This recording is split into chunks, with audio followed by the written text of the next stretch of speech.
acara kesayangan kalian, belajar dari rumah bersama TVRI. Di sini sekarang udah ada Kayu, Sinta, dan juga berguna untuk kita semua. berdoa dimulai. Sebelum kita mulai belajar, supaya gerakan pertama, renggangan tangan kalian ke bagian depan ya. Kita hitung sama-sama. 1, 2, 3, 4, 5. Lalu, renggangan ke bagian bawah. 1, 2, 3, 4, 5. Selanjutnya, renggangan ke bagian sebelah kanan. 1, 2, 3, 4, 5. Dan arah sebaliknya. 1, 2, 3, 4, 5. Sekarang kita renggangkan bagian leher kita. Menoleh ke kanan dan ke kiri. 1, 2, 3, 4, 5. Selanjutnya, kita menghadap ke bawah ya. 1, 2, 3, 4, 5. Terakhir, gerakan ke atas. 1, 2, 3, 4, 5. Selesai. Gimana? Sekarang sudah mulai ngerasa lebih rileks kan badannya? Yuk kita mulai belajar. Yuk. Duh, haus nih. Jadi pengen dingin-dingin. Ya udah, bikin sirup sana, Gi. Iya deh, aku mau bikin. Kak Jo mau? Mau kalau ditawarin. Oke, berarti 3 sirup ya. Ya. Wah, Dodi baik ya nyiapin kita minum. Iya ya, Kak.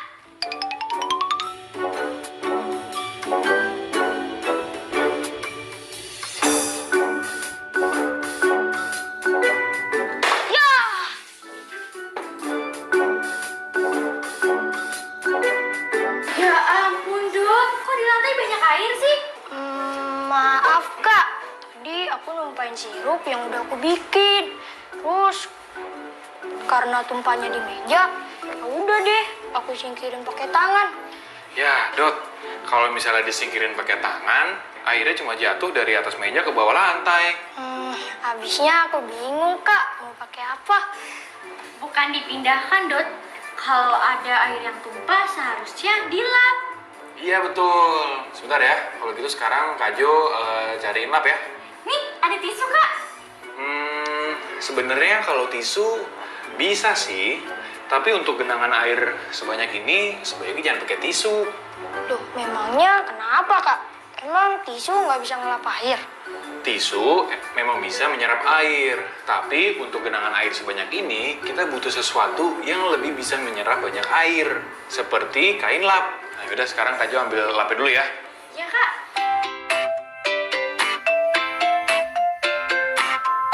Nah, ini lapnya. Sekarang kita lap ya. Tuh, lihat. Lebih cepat kering kan kalau pakai lap? Coba kamu bayangin, kalau kamu tadi ngeringin mejanya pakai tisu, seberapa banyak tisu yang kamu pakai untuk ngeringin meja ini? Iya juga ya.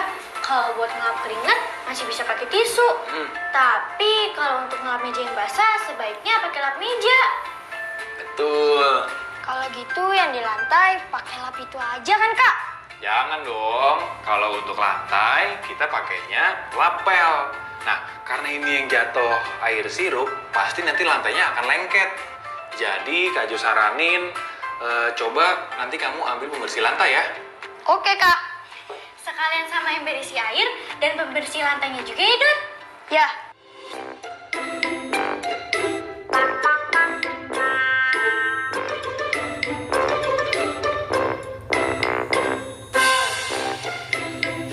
Ini, Kak, lapel sama cairan pembersihnya. Oke. Loh, itu semprotannya buat apa, Kak? Ini untuk pembersih perabot, supaya nanti bagian atas mejanya nggak lengket. Oh, jadi yang itu buat meja, yang itu buat lantai.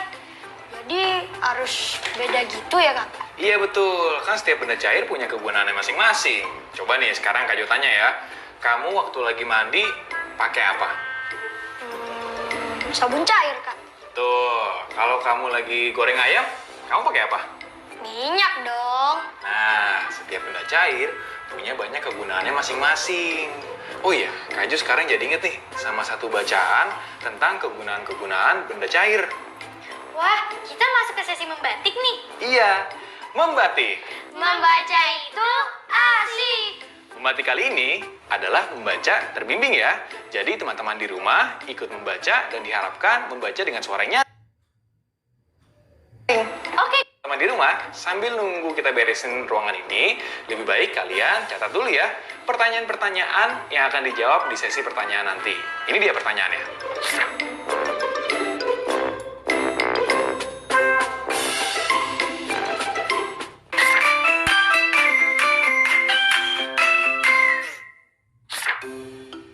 Kegunaan benda cair di sekitar kita. Beraneka ragam benda cair dapat kita temukan di sekitar kita. Pada saat kamu mandi, kamu pasti menemukan benda cair juga. Benda cair ini kita gunakan sesuai fungsinya. Saat kita ingin menggoreng ikan, maka minyak adalah benda cair yang tepat untuk kita gunakan. Ketika kamu merebus telur, kamu akan membutuhkan benda cair lainnya, yaitu air. Ternyata benda cair itu sering sekali kita gunakan di dalam kehidupan sehari-hari. Benda cair di sekitar kita memiliki berbagai macam kegunaan. Air digunakan untuk minum atau mandi. Air juga digunakan para petani untuk mengairi sawah dan menyiram tanaman mereka. Para petambak juga membutuhkan air. Sama halnya dengan air, kita membutuhkan minyak untuk menggoreng. Beberapa benda cair juga berguna untuk kesehatan kita. Misalnya, madu dan wedang jahe. Saat kita melakukan pengobatan, benda cair ini sering kita gunakan seperti obat merah, cairan infus, obat batuk, dan alkohol. Wah, begitu banyak kegunaan dari benda cair yang ada di sekitar kita ya. Selain benda cair memiliki banyak kegunaan, apakah kamu tahu kalau benda cair dapat meresap? Benda cair dapat meresap dengan mudah pada beberapa bahan tertentu. Benda cair meresap melalui celah-celah kecil. Bahan seperti kain katun, kain pel, kaos, tisu, kertas, dan spons dapat menyerap benda cair. Namun hal ini akan berbeda ketika kita menggunakan bahan dari logam, plastik, kaca, dan karet. Kita perlu memilih bahan yang tepat untuk membersihkan benda cair yang tumpah. Saat kita mengetahui bahan yang tepat untuk menyerap air, kita akan lebih mudah dalam menyelesaikan suatu pekerjaan tertentu. Nah, sekarang kalian udah tahu ya kegunaan benda cair di sekitar kita. Tahu dong, Kak. Sekarang kita masuk ke sesi tanya jawab nih. Kalau kalian menyimak dan membaca juga, pasti kalian tahu jawabannya. Sekarang kita mulai ya. Pertanyaan pertama, apa kegunaan dari benda cair yang dapat kamu temukan dalam cerita? Ada yang bisa jawab? Aku, Kak. Sabun mandi buat mandi, minyak goreng buat menggoreng, air untuk merebus telur, Kak, dan lain-lain. Betul. Itu kalau berdasarkan cerita tadi ya. Sebenarnya kegunaan dari benda cair itu masih ada banyak yang bisa kita temukan di sekitar kita. Seperti cairan pembersih lantai yang kita gunakan tadi. Teman-teman di rumah juga bisa menyebutkan benda cair lainnya ya. Dan bilang ke ayah dan bunda. Nah, sekarang kita masuk ke pertanyaan selanjutnya ya. Pertanyaan kedua. Apa contoh benda cair yang sering digunakan untuk pengobatan? Aku, Kak. Ya, Dodi. Madu dan wedang jahe, Kak. Betul. Di bacaan tadi, kita sudah tahu bahwa madu dan wedang jahe adalah contoh benda cair yang sering digunakan untuk pengobatan. Teman-teman di rumah, kalau menemukan benda cair lainnya untuk pengobatan, bisa dikasih tahu ke bunda dan ayah ya. Kita sekarang masuk ke pertanyaan terakhir nih. Pertanyaan ketiga. Bahan apa saja yang dapat menyerap air? Ayo, coba kalian sebutkan berdua ya. Kain katun, tisu, kain pel, spons, kertas, dan kaos. Wah, semuanya benar ya. Jadi, itu adalah bahan-bahan yang bisa menyerap benda cair. Dari bacaan tadi, kita dapat menyimpulkan bahwa benda cair itu mudah meresap ya. Jadi, jika teman-teman atau Dodi dan Sinta menumpahkan air, jangan lupa untuk segera lap dengan lap kain untuk membersihkan tumpahan air tersebut. Nah, sekarang Kak Jo punya ini nih. Saatnya apa? Saatnya Balima. Baca 5 kata.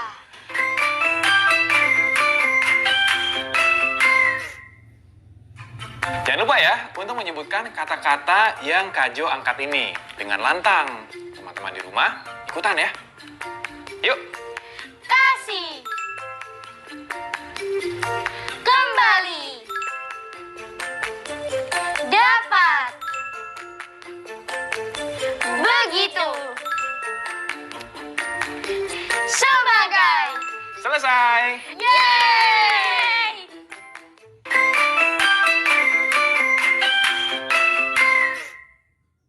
Dut, ayo kita main es tungtung. Ayo, saatnya es tungtung. Berestimasi dan berhitung. Kak, coba perkirakan hasil dari 4.532 dikurang 316 dengan mencari bilangan sepadan sehingga mudah dikurangkan. Kira-kira hasilnya lebih atau kurang dari sebenarnya ya? Ayo teman-teman, bantu perkirakan yuk.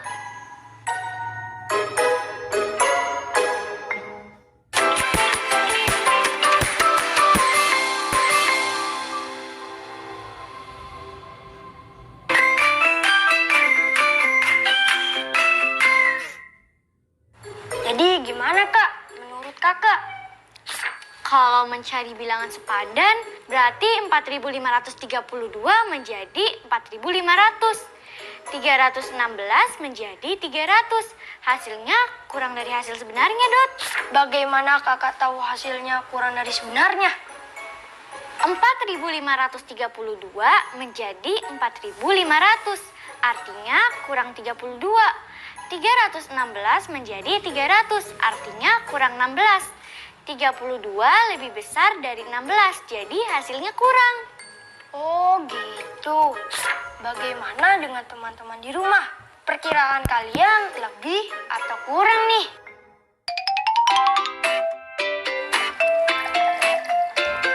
Kak Jo, Kak Sinta, mau ikut nambah nggak? Enggak deh, makasih.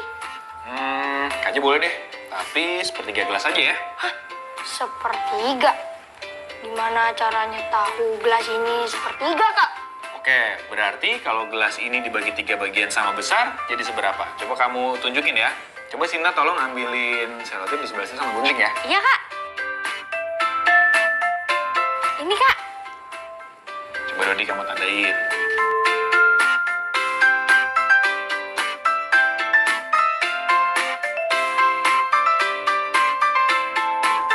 Ini, Kak. Coba. Nah, betul Dodi. Ini kira-kira udah sama besar belum ya? Pasti dong, udah sama besar. Oke, berarti kalau diisi sirup hanya sepertiga, jadi seberapa?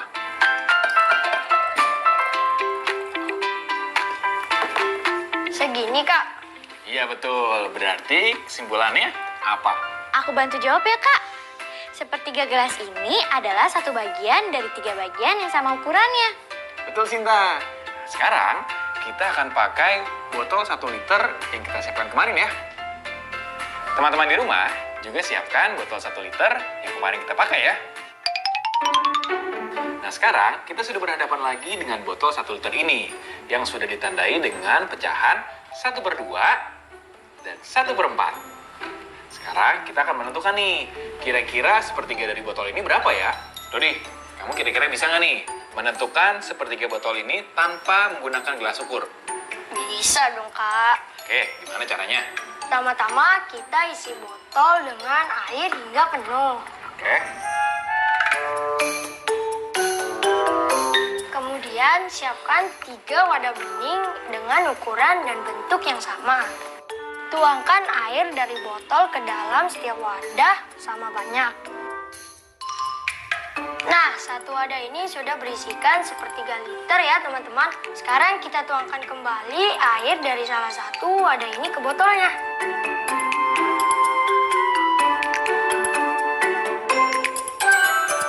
Tandai batas air pada botol sebagai sepertiga liter.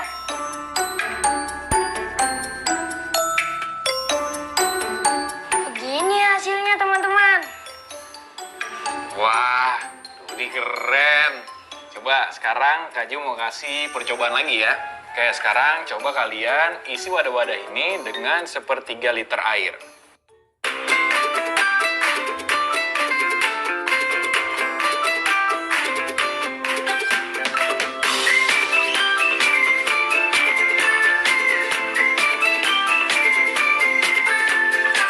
Nah, sekarang sudah ya.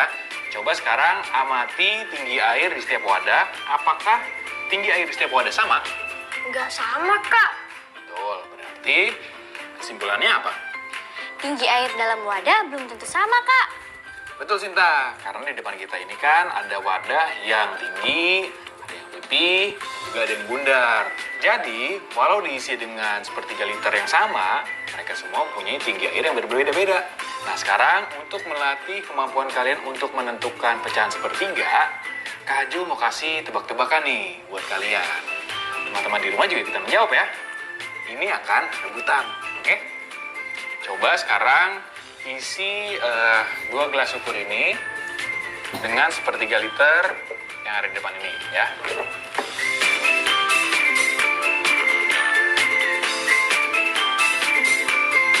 Ini ya sepertiga Dodi ya. Oke, coba Sinta sekarang.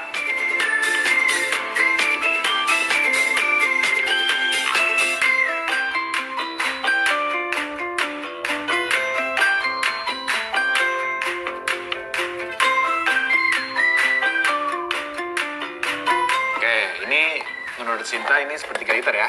Iya, Kak. Wah, jawabannya kalian berdua kurang tepat. Punya Dodi terlalu sedikit dari sepertiga. Punya Sinta terlalu banyak, bahkan lebih dari setengah. Nih, sekarang coba Kak Jo kasih lihat ya, seberapa sepertiga dari gelas ukur ini.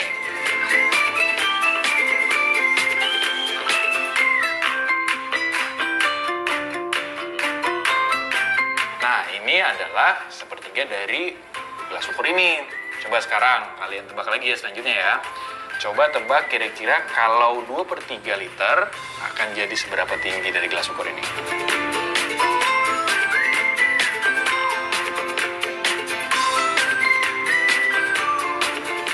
Oke, coba sekarang Dodi isi sampai menjadi 2/3.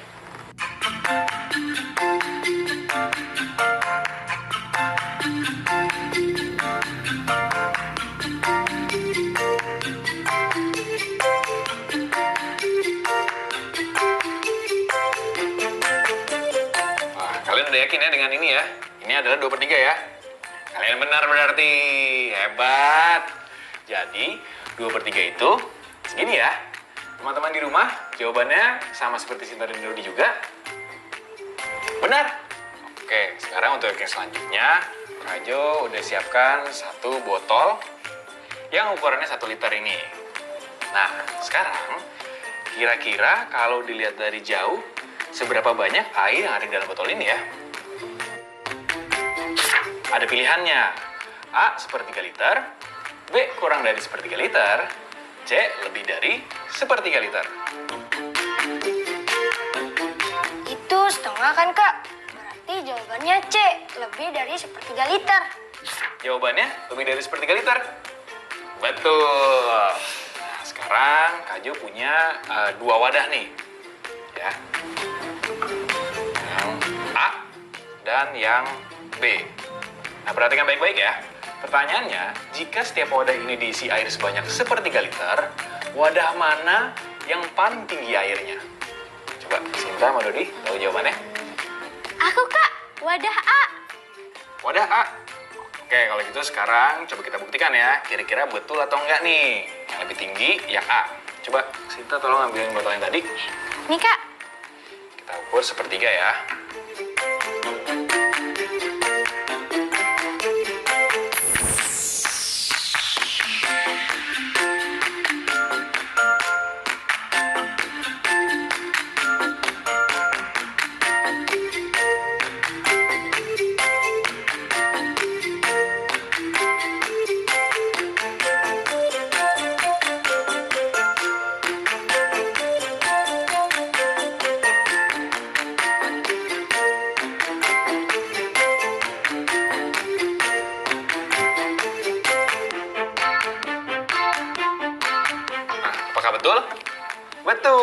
A ternyata memiliki tinggi air yang lebih tinggi dibandingin wadah B ya. Oke, sekarang Kak Jo punya wadah yang lain nih. Coba kalian tebak nanti ya. Sekarang coba kalian berdua perhatikan baik-baik wadah ini. Kira-kira mana ya yang mempunyai sepertiga liter air? Wadah A atau wadah B? Aku, Kak. Yang mana, Dot? Wadah A. Wah, betul. Sekarang Dodi udah bisa ya berarti ya mengukur pecahan 1/3 pada benda cair. Teman-teman di rumah gimana? Apakah jawaban teman-teman di rumah benar semua? Atau masih ada yang salah? Coba didiskusikan dulu ya sama orang tua di rumah atau wali yang ada di rumah kalian. Supaya jika ada kesulitan, mereka akan membantu.